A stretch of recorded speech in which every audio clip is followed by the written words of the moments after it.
What up, y'all? It's Fernando back with another video. Today we'll be doing my WrestleMania 42 Night 1 recap and review. This did not feel like a WrestleMania whatsoever. This felt like a dog shit company putting on a mid-level show for its fans and then just gathering up as much money as they fucking can. It was a money grab. This was atrocious. So I'm gonna try and no, I'm not even gonna try and be positive about this. Let's just get into it. First, we start off with the LA Knight and the Usos versus the Vision and IShow Speed. This match was short. It basically the whole time during the match, Logan Paul and Austin Theory are bullying poor IShow Speed. He barely has any time in the ring, so they go on, and eventually Speed gets into the ring, and he costs them the match because Theory and Logan are just bullying him. Theory ends up taking a BFT and gets pinned. The match was like 5 minutes long, if that, or 5-10 minutes long. I expected more from this. I really did. If you go back and you look at Speed training with Randy Orton, this dude can wrestle. He's got moves. He's athletic, and they didn't do nothing with that. The match was just so short, simple, and it just abruptly ended. Abruptly. That's how all these matches ended. Just abruptly, just out of nowhere. But he ends up doing that. Logan Paul ends up turning his back on Speed and hitting Speed. And this is where we get our moment. I'll give WWE this. This moment did its thing. You're going to be able to have IShow Speed and Logan Paul in your headline. That's all they wanted, was just the views off of these two megastars, these internet superstars. So Speed is getting beat up. The Usos and LNA actually come to save Speed. They put Logan Paul on the announce table, and Speed does a frog splash from the top rope from the ring onto the announce table and takes out Logan Paul. That was a nice little revival. The match was so bad that this made me smile just a little bit, and it's going to give WWE their views that they want. That's all they care about. They don't care about a good product, and clearly they don't give a damn about that. So overall, match was shit, but it did what it needed to do on the first hour being on ESPN2. It got all the eyes onto the event and had IShow Speed have his moment. So there was that. And then we get to Drew McIntyre versus Jacob Fatu. I came into this match expecting quite a bit. I had my expectations decently higher. I expected some violence. I expected this to be a real grudge match, and it kind of was. We had a couple suicide dives. They used a wrench, a belt, obviously steel chairs, and all the normal weapons. And eventually this match, Jacob Fatu takes the toolbox, hits it over the side of Drew McIntyre's head, and does his moonsault through a table onto Drew McIntyre, ends up winning the match. Again, another match with an absolutely abrupt ending. Like, there was no color, no blood, no nothing. And the match was, then again, like 12 minutes long. I don't know the exact time, but it did not feel long at all. There was still about 10 minutes left till 7 o'clock. So I don't know what it was a good match, but for Mania, as hyped up as Mania is to be, it's the Super Bowl, the mega show. This match just didn't live up to the expectations. I mean, it wasn't as violent as it could have been. You have them fall off a building, for God's sake, and then you come out here and just hit each other with a few weapons and a belt and a toolbox and no blood, nothing. That's what we got here. And Drew McIntyre is probably going to take some time off from what I've been hearing, and Fatu, I bet you he's going to go slightly into the main event scene on from here. But like I said, another real letdown on the show for me personally. And then we get to the women's fatal 4-way. So they go through all the teams. The teams have their entrances, and I thought randomly, I'm like, why are the Bellas coming out last? Why aren't the tag champs coming out last? Well, we eventually figured out why. We have the Bellas come out. Nikki Bella announces that she's unable to compete due to her ankle injury, and we have the return of Paige. Now, this wasn't too bad. I mean, it got everyone excited, and Paige is back. All right, that's good for everyone. Great to see her back. We get to the match again. The match is pretty good. It's all right. It's not a bad match. None of these matches were necessarily bad matches, but it's pretty much chaos. We don't know who's legal. Women are in and out. They never really had a spot where all the women were fighting in the ring together, each one member of each team was in the ring. It was always some people outside the ring, and it was just pretty much a one-on-one or a one-on-one. It was kind of chaotic, but it was a decently good match. And then another, just real quick, real abrupt ending. Nikki Bella distracts Charlotte Flair and Alexa Bliss while Alexa Bliss is on top of her going for a Twisted Bliss, and she misses. Paige ends up hitting her Rampage, and they end up winning the tag titles. So I don't mind the winner. I said my previous videos. I said, I'm gonna hate it if the Bellas win. Well, obviously the full Bella twins didn't win, but what we got here is the Paige and Brie Bella are gonna do the tag team championships or whatever. I don't know if they're gonna disappear off TV or what's gonna go on with them. That would be my guess, because WWE isn't gonna give a shit about them. If what I think is going to happen is we didn't get any teams breaking up. No heel turns, no stabbing in the back, nothing. Not from Charlexa, not from Bayley and Lyra, none of that. And I hope that they just take some of these women and just throw them back in the main event scene for please do that, because the main event scene is dreadful. And or maybe on Raw after SmackDown or Raw after Mania or SmackDown, we get a heel turn, or these teams just, if one of them implodes, because those shows are fucking dog shit too. So we might as well have a big moment on one of those shows where one of these teams implodes. But overall, again, the match wasn't bad, but it just wasn't Mania worthy. It wasn't good. It just wasn't great. I mean, then again, like, I didn't expect too much from this match, but yeah, that's what we got. We have AJ Lee versus Becky Lynch. This match was kind of similar to their past few 3 matches that they've had. They're going back and forth again, real good chemistry. And then Becky Lynch starts getting into it with Jessica Carr. She starts getting in her face, starts pushing her, and eventually Jessica Carr pushes her back. They're going back and forth. Becky tries cheating. Jessica Carr catches her, and just the same shit that AJ Lee and Becky Lynch have kind of been doing. And there's a spot where Becky's in the corner. She takes the turnbuckle padding off. Jessica Carr tries to replace it, and they all crash together. And Jessica Carr gets distracted. Becky Lynch takes AJ's head, throws it into the turnbuckle, the unprotected turnbuckle, and AJ sold it really well. She looked like she was knocked out. Her body went limp, and Becky Lynch had to drag her to the ring for Manhandle Slam. She ends up winning the title. So overall, again, just a mid match. And nothing real of substance here.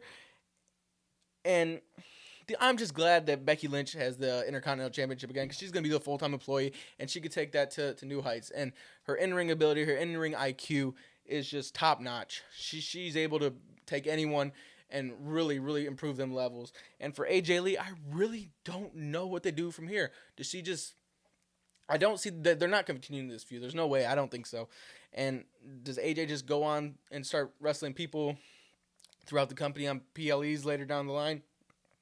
I'm not sure. But then, like I said, just a normal mid-tier PLE match. This was that's all these matches were. Were just normal mid-tier PLEs. Just no excitement, no hype, just nothing. And now I'm starting to get angry with just how short these matches are. I'm starting to get pissed off.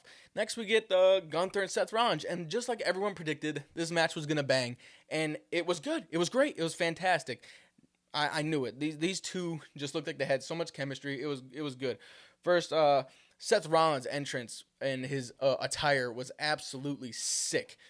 He had completely blacked out eyes, and his robe that he was wearing was smoking all the way from when he started his entrance to when he was walking around the room, was just smoking. It looked absolutely sick. That was electric. But the match starts off with Gunther actually attacking Seth Rollins right as the match started, kind of before the bell even rings, and they start going to a brawl, real good. And then after that, they start going into an absolute technical masterpiece. This match was. There's power bombs, pedigrees, sleeper holds, Falcon arrows. They go out onto the outside, stomps, power bombs onto the apron, stomps onto the announce tables. This match was great, fantastic. I'm thankful for these two that W gave them the time. 1, they gave them the fucking time, and 2, that these we all knew that they were going to live up to the hype. It ends with Braun Breaker coming out while the ref is God knows where, doing absolute nut shit, not paying attention, awful job, checking on Gunther, and Braun Breaker's able to spear Seth, throw him into the ring. Gunther locks up the sleeper hold, puts him to sleep, wins the match. And that I'm glad about this. It was really, really predictable that Braun Breaker was going to get involved here to set up the rivalry with Seth Rollins, because you couldn't have either of these dudes lose clean. You definitely can't waste Gunther and have him lose clean, or Seth Rollins, as he's just coming back, lose clean to Gunther. So that was the perfect way to end it. Real predictable, but I don't care. It was right. As for Gunther, he's going to get that favor from Paul Heyman, and Seth Rollins is going to feud with Braun Breaker. We're going to get that grudge match that everyone's been dying for. So we have that, and as Seth's getting up, he's on the outside of the ring. Braun Breaker flies down the ramp and hits him, and he whiffs on this spear. Braun Breaker is the king of spears. He's the best spearer in the business, but he whiffs on this one. He hits him damn near his freaking thighs. It looked weak. But anyways, he goes up and meets Paul Heyman and hugs Paul Heyman. So we actually have a bright spot on this Mania match. Again, everyone knew it. This was going to be a sleeper match, and it sure was. So thankful for these two. Great match. And then we get into my disappointment of the night. I really predicted that this match, this Liv Morgan match for Stephanie McIntyre, was going to be a heater, and it just wasn't. We have Liv Morgan comes out to her new I'm the Problem or theme or whatever it is, and I ain't gonna lie, the music sucks. I thought it was the worst thing I've ever seen, but as her entrance theme, it wasn't bad. I'll give them that. It fits her real well. She just looks like a crazy bitch. That's what she looks like. So the entrance theme wasn't that bad. But let's get into the match. The match here was about fucking 7 minutes long. 7 minutes long. And these two women can cook in the ring. They what they did in the ring wasn't too bad. It just wasn't. It wasn't long enough, and it wasn't enough. WWE just didn't give a shit. They gave these women nothing to work with, no build-up, and they built that up. And then in the ring, it was quick, it was hard-hitting. They looked like they hated each other. And then it just turned into a cheat fest with the Judgment Day coming out interfering. Roxanne, her ass looking fat as hell, was out there too. Raquel was distracting Stephanie while she was on the top rope. And Liv ends up doing two Oblivions and winning the match. In 7 minutes. What is that? So, as for now in the show, we have 1, 2, 3, 4, 5 dog shit matches, and then a heater between Gunther and Seth that had no build-up. That had nothing, that is just going to probably not exist after Mania. But this match was fucking pathetic, bro. I don't know what to think, dude. They're gonna continue Liv and Stephanie. They have to. This can't be the end of their feud. A 7-minute match cannot be the end of the feud. But that was god awful pathetic. And then the thing after this just pissed me off even more. We get the attendance announcement. John Cena's in the ring, and we get the attendance announcement. He's inferring that, oh, you guys want to know what it is? We do want to know what it was, and it was 50,000. Y'all 11,000 short from last year. That just proves that this ticket sales were god awful. And then we get, this is where I about lost my mind. We get Bianca Belair comes out, and I'm like, why is she returning now? And now during the Rhea and Jay, and we get our answer. She's pregnant. All right, she's pregnant. That's cool. I'm happy for them. That's great. But you're telling me a pregnancy announcement and an attendance announcement gets a longer match than the Women's World Championship match? That's what WWE has come down to. And in the meanwhile, we have fucking 7 minutes of ads. Like, why? That was a spit in the face. I'm surprised WWE even announced the attendance. But that is fucking pathetic, man. This is awful. So the show's been pretty dog shit up to here. And then, again, I set my expectations low, but the main event, it was bad. It was bad. So let's get into that now. Obviously, the main event is Randy Orton versus Cody Rhodes. And before the match even starts, Pat McAfee attacks Cody Rhodes with a microphone. They start beating him up. And then Cody takes out Randy, and he takes Pat out to the ring, or he hits him with the crossroads, takes him out the ring, and Jelly Roll comes in and elbows him through the announce table. And they take Pat McAfee on the stretcher. Thank God. That's what we needed. I'm like, oh, yes, we're getting rid of Pat McAfee. But in the back of my mind, I'm like, nope, that's not happening. He's coming back. He is coming back for sure. If I know WWE, he's coming back. Sure enough. He will later on in the match. So we get a slow-paced match. We get Cody working the back that Randy Orton just miraculously re-injured again. The storyline of him getting his back injured and then disappears, and now it's back in. So he starts working his back. They're stealing each other's moves. Cody's doing RKOs, trying to go for RKOs. Randy's doing crossroads, the on the rope DDTs. They're just stealing each other's moves, doing each other the biggest hits, going back and forth, back and forth. Eventually, Randy Orton hits an RKO on the ref Charles Robinson, and the ref's down. And who comes in the ref? Pat McAfee. He comes in with a neck brace and the referee's shirt. So that's what we get. He comes in, he counts to 3, Cody kicks out, and Randy ends up RKOing Pat. And Charles Robinson gets up, Randy Orton eats a crossroads, and Cody Rhodes retains. So the match itself, dog shit. Dog shit. What was the point of this? What was the point of this? I mean, this was built on nostalgia. Like, we have 20 years thing. This was built on nostalgia, and they didn't utilize the nostalgia that they had. It was slow. It was boring. No one gives a shit. And another thing is, Cody's getting booed the whole time. There's nothing Cody can do that's going to get him over and cheered with this crowd, especially the Las Vegas crowd, who were kind of okay. They were all right. But anyways, the match was complete dog shit. And then the post-match, Randy attacks Cody and hits him with a punt. I'm so glad for the punt. We finally got a punt on TV, but it was like a I feel bad punt. They're like, WWE's literally said, here, take this punt. Take it. We're going to just fill you guys with the joy and just have a punt. And just that's the nostalgia we're going to give you is a punt kick. This was fucking awful. This match was awful. The involvement of Pat McAfee, and then he gets taken out and he gets added back in as the referee. This shit was horrible. This match was, oh my God. And obviously, Randy stood tall holding the championship, so they're going to continue this feud. Hopefully they continue it without Pat McAfee, which Randy lost. So essentially, Pat McAfee said he wasn't coming back. I hope that's the case.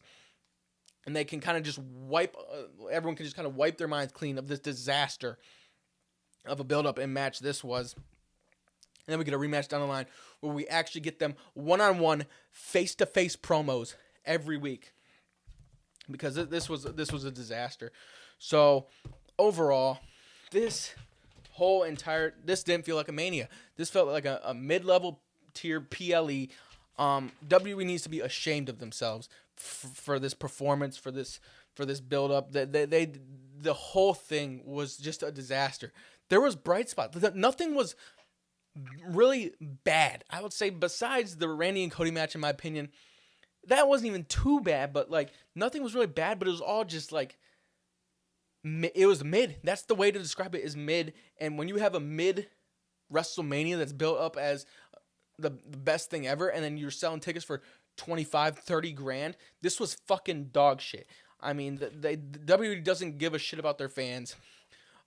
They're literally choked. They're getting controlled by TKO, and this was bad.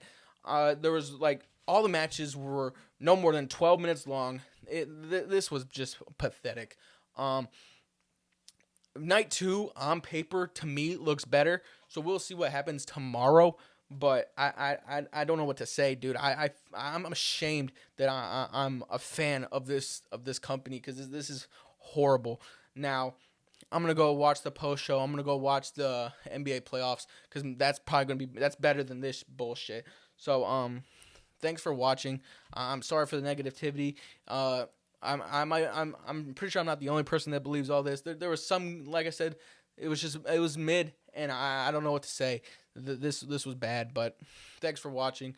I'll definitely be doing the Night 2 recap and review tomorrow, so stay tuned for that. Maybe, hopefully, I can find a little bit of positivity in that show, but again, I'm going to set my expectations really low, and so I'm not this is me not as mad as I can be, because I could be going ballistic right now, but again, this was an absolute dog shit of a show, and I will see y'all tomorrow. Thanks for watching. Take care.